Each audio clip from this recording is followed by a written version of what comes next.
Hello বন্ধুরা, শুভ সন্ধ্যা। সুনিতার রান্নাবাটিতে তোমাদের সবাইকে স্বাগত। বন্ধুরা, আজকে তোমাদের সাথে আমি শেয়ার করব পাকা আমের সন্দেশ রেসিপি। তো পাকা আমের সন্দেশ রেসিপিটা আমি কিভাবে কী উপকরণ দিয়ে তৈরি করেছি, তো চলো প্রথম থেকে শেষ পর্যন্ত দেখার অনুরোধ রইল। তো আমি নিয়ে নিয়েছি দুটো পাকা আম, নিয়ে নিয়েছি 1 প্যাকেট গুঁড়ো দুধ, নিয়ে নিয়েছি 1 বাটি থেকেও একটু কম সুজি, আর নিয়ে নিয়েছি চিনি, নিয়ে নিয়েছি লবণ।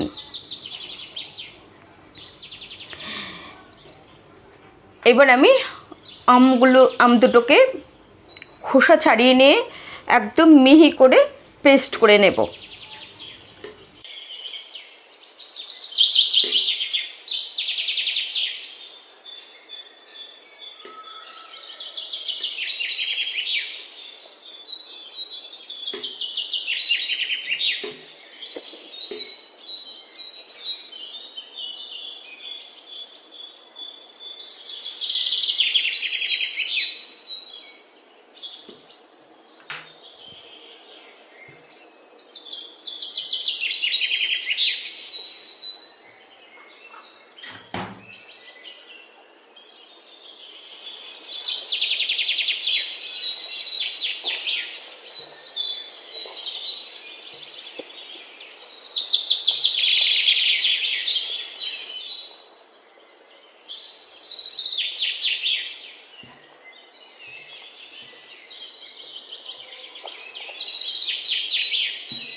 তো আমটা পেস্ট করে নিয়ে এসেছি।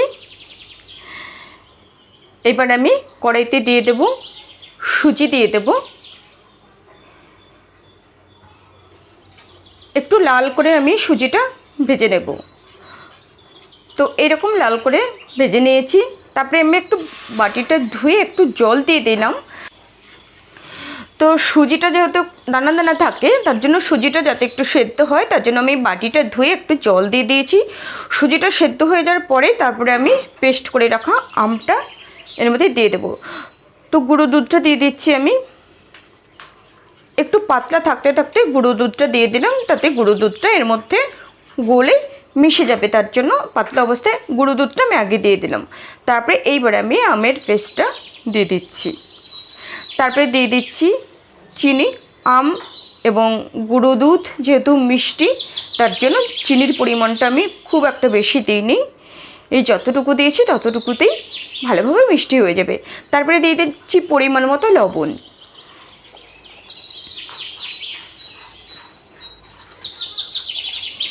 এইবার নাড়াচাড়া করতে করতে অনেকটা আঠা আঠা করে নেব। একদম শুকনো ঝরঝরে করব না, আঠা আঠা করে নেব। তো এখন আমি দিয়ে দিচ্ছি একটা এলাচ গুঁড়ো করে রেখেছিলাম, এলাচ গুঁড়োটা দিয়ে দিলাম। তো এই দেখো, এই রকম আঠা আঠা হয়ে গেছে। এখন আমি এটা নামিয়ে নেব। নামিয়ে নিয়ে একটু সাইজ করে চৌকো করে পাতলা করে একটু মেলে দেব। তারপরে ভালোভাবে ঠান্ডা করতে দেব। ভালোভাবে ঠান্ডা হয়ে গেলে তারপরে পিস পিস করে কেটে নেব। তো এখন নামিয়ে নিচ্ছি।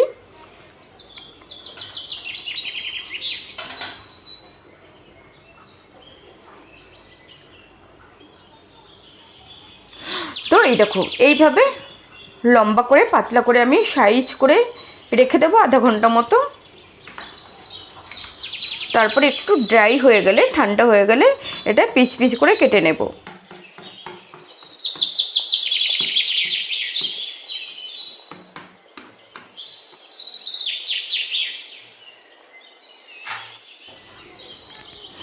তো বন্ধুরা, আধা ঘন্টা পরে আমি ফিরে এসেছি। এবার পিস পিস করে কেটে নিচ্ছি। আমি চৌকো চৌকো করে পিস করছি।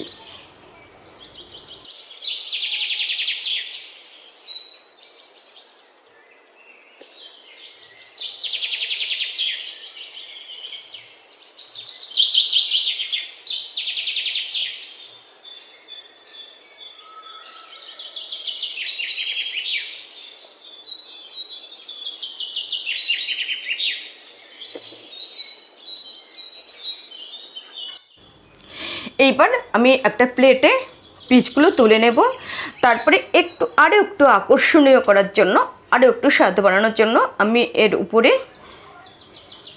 কিছু গুঁড়ো দুধ ছিটিয়ে দেব।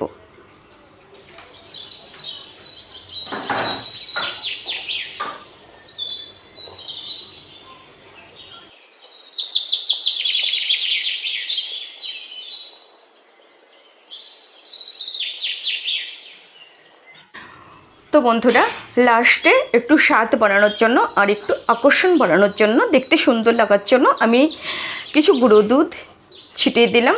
তো কেমন লাগলো বন্ধুরা আজকের এই রেসিপিটা, তোমরা অবশ্যই আমাকে কমেন্টস করে জানিও। আর তোমাদের যদি ভালো লাগে তাহলে তোমরাও বাড়িতে ট্রাই করো। দেখা হবে নেক্সট রেসিপিতে। তোমরা সবাই অনেক অনেক ভালো থেকো, সুস্থ থেকো। টাটা।